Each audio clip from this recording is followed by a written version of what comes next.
Selamu alaikum të ndëruar ndjekës të portalet të Mejlisit të Bashkisë Islame të Ulqinit. Ne me lejnë Allahut fuqi plotë fillojmë një projekt të ri, një emision të ri në Mejlis. Do të kemi me lejnë Allahut fuqi plot musafirë të ndryshëm, personalitete të ndryshëm, të rëndësishëm, po me dojë mos më i dashuri, më i përfoluri dhe më i qelluari do të ishte me dojë mos kryetari i Mejlisit të Bashkisë Islame të Ulqinit, Hoxh Blerim Bayraktari. Mirë se na erdhët. Selamu alaikum. Aleikum salam, mirë se ju kam gjetë. Allah ju shpërblet për këtë program bukur. Program i cili do të na mundsoj me lejen e Zotit që të afrohemi me xhamatin, por të afrohemi edhe me personalitete të ndryshme. Allah ju shpërblet, Allah ju nderoft. Me do mos qëllimi ynë më i larti, më i dashuri, është që ne ta afrojmë Mejlisin, ta afrojmë këtë institucion tek besimtarët, bashkëvendasit tanë, qytetarët dhe diasporën tonë. Me do mos duam që mos të jetë ky Mejlis apo ky institucion ku ndodhet diçka bog, diçka e çuditshme. Dua të tregojmë se qëllimi ynë i emërtimit apo i emërimit këtij emisionit në Mejlis do të tregon se ne ndodhemi në Mejlis, në zyrët e Mejlisit dhe se Mejlisi ndodhet në pikë të qendrës të qytetit tonë të Ulqinit. Shkurtimisht për ato të cilët nuk ju njohin, i nderuari kryetar, ato të cilët na ndjekin nga larg, shkurtimisht ju do të ndërlidheni.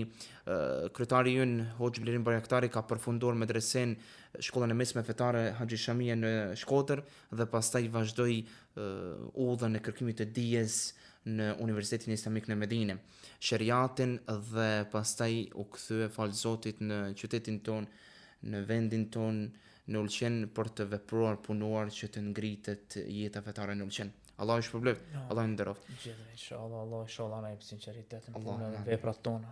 Allah ju nderoft. I nderuari kryetar, si do ta përshkruani të rolin dhe rëndësinë e Mejlisit në komunitetin tonë, në qytetin tonë? Mejlisi i Bashkisë Islame apo ky institucion i Bashkisë Islame është institucion fetar. Roli i këtij institucioni është shumë dimensional. Duke filluar me koordinimin e jetës fetare në qytetin tonë, duke vazhduar me ruajtjen e vakëfeve edhe shtimin e vakëfeve në qytetin tonë, po ashtu luan një rol të rëndësishëm ky institucion në ruajtjen e identitetit fetar. Mund t'i përmendi disa angazhime apo disa role që luan Mejlisi i Bashkisë Islame në qytetin tonë, disa kontribute që ky Mejlis i jep qytetet edhe komunitetet.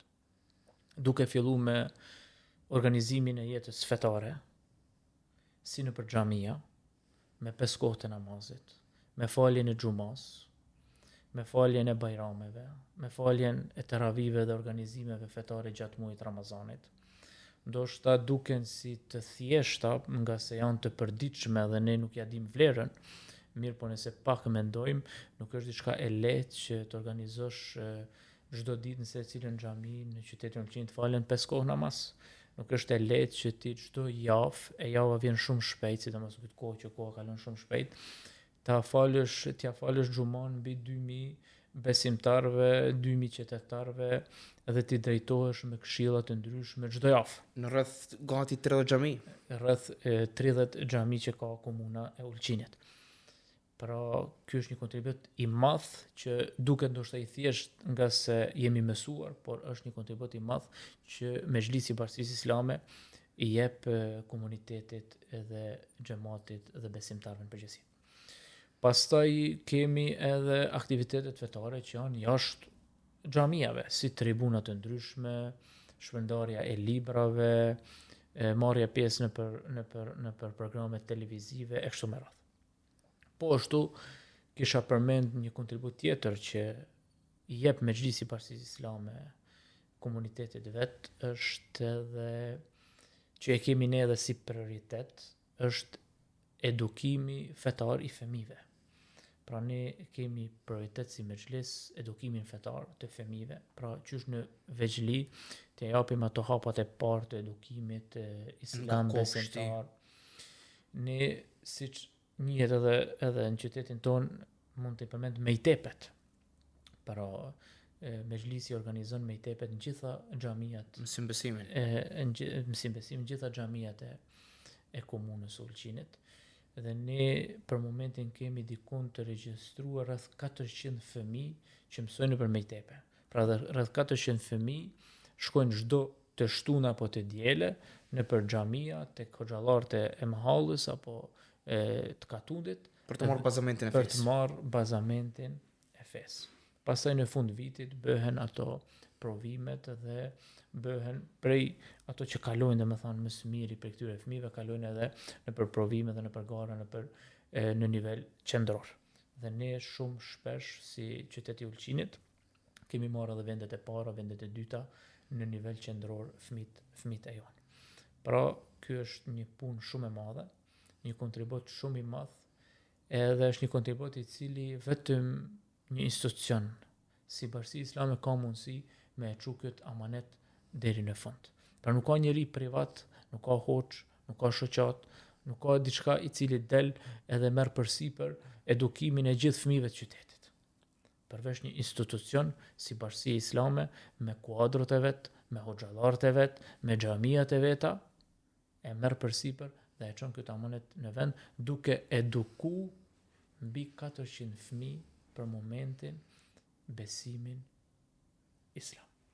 Po ashtu kena dhe mund të përmend edhe disa kontribute tjera të mexhlisit. Thash janë kontribute që ndoshta neve na duken thjeshta, se janë të përjavshme dhe të përditshme, mirë po nëse pak e mendojmë dhe logjikojmë janë kontribute shumë të mëdha për shoqërinë. Kemi pastaj në kuadër Bashkisë Islame kemi edhe çerdhen Zezellonja, e cili është një çerdhe dalluar që jep shumë për fëmijët e qytetit tonë. Kemi pastaj edhe shoqatën Bereqeti, i cili pjesa humanitare që është në kuadër të Mexhlisit të Bashkisë Islame, që ndihmojnë nevojtarët, ndihmojnë jetimet dhe ka ecë shumë dhe ka ndihma të shpeshta, javore, mujore e kështu me radhë. Pra, mund të them se Mexhlisi i Bashkisë Islame është një institucion shumë serioz, është një institucion i cili i jep shoqërisë shumë me organizimin e vet, me kuadrat e vet, me objektet e veta e kështu me radhë. Lutim Zotin që të forcohet dhe të vazhdojnë misionin e vet, edhe punën e vet, edhe shërbimin për qytetarët e vet, për komunitetin e vet anëtar. Me të mos ju mbani dy amanete me veti, amanetin e hoxhës dhe amanetin e kryetarit. Duke ditur mirë se amaneti i kryetarit është diçka vullnetare, nuk është diçka e cila paguhet apo shpërblehet. Kryetari i Mexhlisit të Bashkisë Islame të Ulqinit është person i cili e merr amanetin vullnetarisht dhe ne duhet t'i dim përgjegjësitë e juaj, rolin e juaj si kryetar. Unë si kryetar i Mexhlisit të Bashkisë Islame, por edhe gjithë kryetarët që kanë qenë para meje dhe ata që do të vinë pas meje, se ne nuk jemi tjetër vetëm se hizmeqarë të vakefit. Ku lutim Allah s.w.t. që këtë hizmet ta bëm ashtu siç duhet. Kjo është një punë apo një barë me përgjegjësi shumë të madhe, nga se ke të bëj direkt me një pasuri, me një vakef, e cila është pasuri e Zotit, pasuri e Allah s.w.t. pasuri e besimtarve, pasuri që e kanë trashëguar të parët tonë për të qenë për ta një sadaka e rrjedhshme, dhe është një amanet dhe një përgjegjësi shumë e madhe. Përgjegjësi përpara Allahut, Zotit dhe përgjegjësi përpara njerëzve. Para njerëzve, kjo është e para. Nëse flasim për përgjegjësitë që kam unë si kryetar në terren apo në këtë kohë, është përgjegjësia e koordinimit të punëve të përgjithshme të Bashkisë Islame. Pra në qoftë se duke bashkëpunu me imamët, duke bashkëpunu me anëtarë tjerë të Mexhlisit, duke bashkëpunu me kryetarët e Mexhliseve të qyteteve tjera, duke bashkëpunu prej afër edhe me nivelin qendror, unë si kryetar arris për me qenë më frutdhënës për Mexhlisin edhe për Bashkinë Islame. Po ashtu përgjegjësia jeme është edhe ruajtja e vakefeve, shtimi i vakefeve. Këto vakefe që i kemi t'i shfrytëzojmë më së miri që të vjelin prej tyre sa më shumë të ardhura, Ne kemi ne kemi bërë edhe disa ndryshime në qira dhënie për shembull. Ne kemi ardhur, kur kemi ardhur, më thonë, e kemi ndryshu, e kemi në qoftë se për shembull dyqanet kanë pas një qira ndoshta 10 vite qira të njëjtë. Ne kemi Duke ditur se vlera e asaj qiraje ishte më e madhe. Është më e madhe edhe inflacioni është më i madh. Ne kemi pru një rregull që çdo vit të çohet qiraja nga 10% deri në vitin 2028. Në vitin 2028 pastaj të ose të vendoset një qira tjetër i cili është duke u bazuar në çmimet e tregut edhe kohës, ose dyqanet e Bashkisë Islame dalin në një tender dhe ta marr ai i cili jep më shumë qira për Bashkinë Islame. Por këtu ne kemi pas tokë e cila ndoshta me vite është dhënë 2000 euro qiraja. Dhe ne kemi pas ajo tokë ka vlerë më shumë dhe ka mundësi me u dhënë më shumë dhe kemi çu qiran prej 2000 euro në 5000 euro. Edhe normal si secila firmë ka provu që me majtë qiran e moçëm dhe ne kemi ardhur me një vendim që ose do ta paguani të vini të bani kontratën për ta paguar 5000 euro vendin që përdorni, ose brenda 2 javëve na pastroni vendin që na takon neve, dhe kemi arrit që një vend i cili ka vlerë nga 2000 euro ta çojmë në 5000 euro qiran. Tregohet disa raste të thjeshta për të treguar një përgjegjësi që ka kryetari i cili duhet me pa vakfin më me rëndësi se sa pasurinë e vet. Nga se është pasuri, si thash, e Allah s.w.t. dhe amanet i Allah s.w.t. edhe një amanet edhe një pasuri e besimtarëve. Më thonë, ta janë disa përgjegjësi bazike që ka kryetari i Bashkisë Islame. Pastaj është imami i cili merret me imamët, me jetën fetare, me organizimin e jetës fetare. Po ashtu mund ta përmend që edhe një rol tjetër apo një përgjegjësi tjetër është se kryetari është edhe një farë lloj urlidhëse mes institucionit Bashkisë Islame edhe institucioneve tjera. Jetës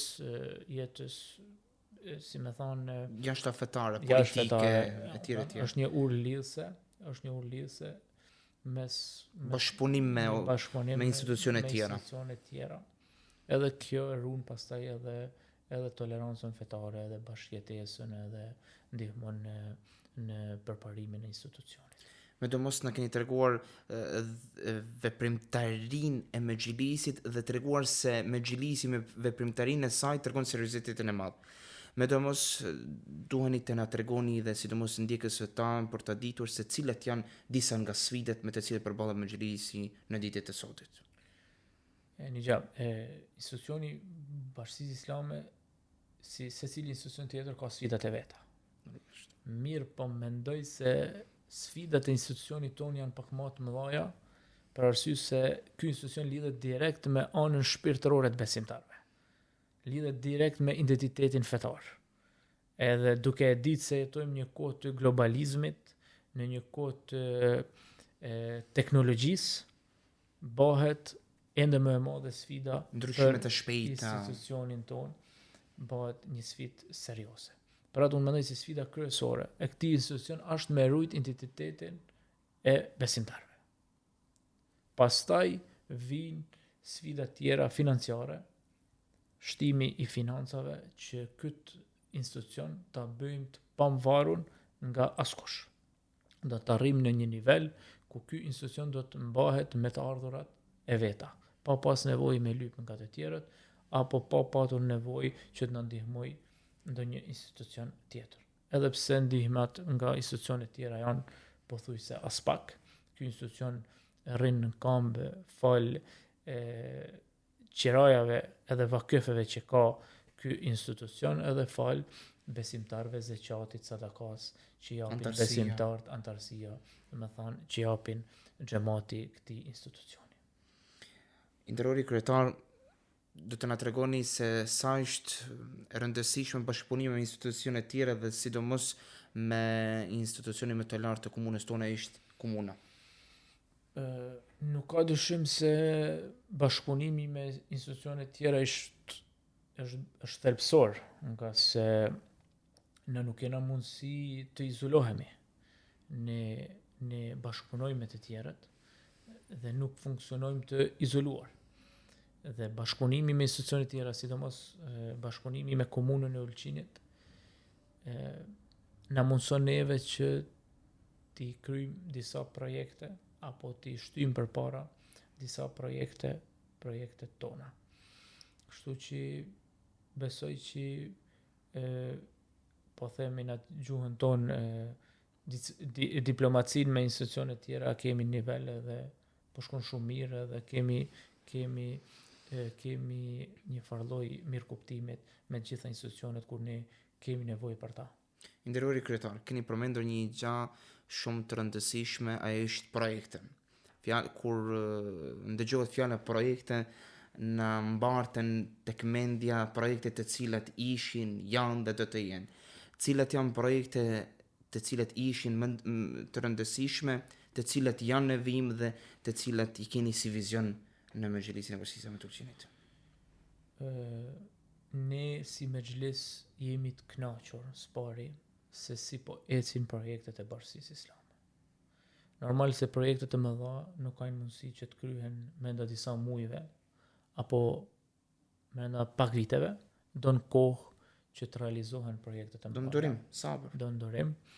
Mirë po, ajo që është mirë, projektet kanë filluar dhe projektet po ecin. Janë në vim. Unë do t'i përmendi disa prej tyre, edhe pse shumica e dëgjuesve edhe i dinë edhe i shohin çdo ditë edhe ballafaqojnë çdo ditë me ta. Ne kemi përfundu Hatërhane tek xhamia Pinjeshit. Një investim jo shumë i madh, mirë po një investim shumë i nevojshëm për qytetin e Ulqinit. Kemi bler 2 toka për shtimin e vakëfit dhe për realizimin e disa projekteve në ato toka. Ne kemi bler tokën për kopshtin Zizillonja, e cila do të ndërtohet përbri medreses edhe xhamis, me një kosto prej 320.000 euro. Kemi bler tokën për parking tek xhamia e Shtojit me një vlerë diku rreth 100.000 euro. Kemi bler edhe kemi bërë disa investime tjera, pra na vetëm blerje që kemi bler, me thënë kapital po themi, apo toka, dikun edhe në anë të malit, dikun rreth 500.000 euro. Kemi bler 80.000 euro, dikun rreth 80.000 euro, mos gabofsha, tokën tek njët me objektin Munira në 4 kollë. Pra, në një vitet e gjys apo 2 viteve, kemi arrit të blejmë vetëm toka dikun rreth 500.000 euro, cilat do të shërbejnë të armen ose si parking për xhami, ose do të ndërtohen çerdhe, ose do të ndërtohen objekte tjera në shërbim të komunitetit. Po ashtu pastaj kemi me ndërtimin e medreses, pra projektet e jona që ne i ecim përpara apo i veprojmë, janë projekte që ne i bëjmë bashkëpunim me nivelin qendror. Disa projekte i kryjmë me forcat tona dhe me forcat e xhamatit, me kontributin e xhamatit duke bërë aksione, dhe disa projekte tjera i bëjmë me bashkëpunim me nivelin qendror. Nga se edhe investimet nga jashtë janë përgjithësi e nivelit qendror. Në bashkëpunim me nivelin qendror kemi ndërtimin e medreses, Shkollës mesme fetare, e cila gjendet pra tek në fushë të Ulqinit. Jemi shumë të kënaqur me punën si ka viju medresja. Më thanë, mund të themi se brenda një vitit e gjys në medrese janë futur mbi 600.000 euro. Dhe më thanë, është kry fasada, janë kry dyrta dhe drejtare, është kry instalimi i ujit, instalimi i rrymës, është kry instalimi i klimatizimit, është kry pollazi komplet. Tani para një muaje kanë ardhur edhe nga shteti Turqisë edhe pllakat, pra jemi shumë të kënaqur se si ka viju puna në medrese. Përballë medreses, siç e dini edhe është e njoftun, do të ndërtohet xhamia e madhe, e cila do të ketë edhe librari, do të ketë edhe sallë për konferenca, do të ketë edhe 2 hatërhane. Dhe përballë xhamis do të bëhet edhe çerdhja xixëllonja, e cila pra është bler toka. Pra aty do të jetë një kompleks me xhami, me medrese edhe me çerdhe. Ky është investimi më i madh dhe më prioritar që kemi ne si mezhlis. Edhe është një kompleks i cili bashkon shumë objekte edhe shumë sfera në një vend që nuk i ka asnjë kompleks në Malin e Zi. Mund të them ndoshta edhe më gjerë, që bashkon medresen, bashkon xhamin, bashkon çerdhen, bashkon hatërhanën e kështu me radhë. Restoranin e të tjerë. Kur jemi tek xhamia, ne kemi pas një aksion gjatë muajve të verës dhe falë Zotit përgjigja e qytetarëve ka qenë shumë e madhe, pozitive. Ne kemi arrit një shumë edhe premtime, nëse i bashkojmë gjithë premtimet që i kemi, premtimet vërteta, të sigurta, materialet që i kemi garantuar dhe siguruar nga firmat e ndryshme, parat që i kemi marrë në për xhamia edhe në për zhevakarit Bashkisë Islame, diku shuma totale shkon dikon rreth 400.000 euro e vlerë për ndërtimin e xhamis. Ne kemi përfundu punimet e tokës, që kanë pas vlerë dikun rreth 30.000 euro. Përfundimi i tokës, domethënë punët e tokës kanë përfunduar dhe ne jemi në përfundimin e dokumentacionit. Dhe pasi të përfundojmë dokumentacionin, me lejen e Zotit do të fillojmë themelin e xhamis. Mirë po ne këtu, tek kur flasim për xhamin e madhe, këtu kemi një koordinim me nivelin qendror. Ne kemi mbledh një pjesë të parave për ndërtimin e xhamisë së madhe dhe pjesën tjetër presim nga shteti i Katarit, nga Ministria e Vakfit Katarit, që të na aprovojnë një shumë të parave për të kompletu xhamin e madh. Për të realizuar ky projekt. Për të realizuar komplet ky projekt. Se ai projekt është projekt i cili kushton dikon rreth 2 milion euro. Dhe inshallah me lejen e Allahut subhanahu teala, momentin që do të bashkohen forcat e qytetarëve, që kanë kontributi qytetarëve, kur të bashkohet edhe me investimin që do ta bëj Ministria e Vakfit apo shteti i Katarit nëpërmjet nivelit qendror, do të realizohet kjo xhami inshallah ashtu siç është më së miri. Ne jemi shumë optimist për përgjigjen pozitive nga shteti i Katarit, shumë shpejt. Megjithatë, ne punën e kemi filluar, kemi kry punët e tokës, kemi vazhduar me dokumentacionin.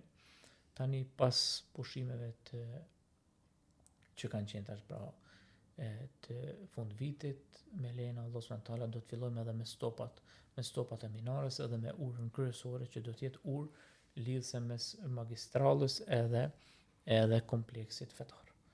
Lusim Allahun subhanahu teala që sa të jemi në këtë vend të realizohet medreseja, të realizohet xhamia e madhe, edhe të realizohet kopshti xixëllonja, e të jetë aty një kompleks i cili edhe i mungon ulçinit, por edhe do të jetë një vend i cili do të kontriboj fuqishëm për fëmijët tonë, për komunitetin tonë besimtar musliman.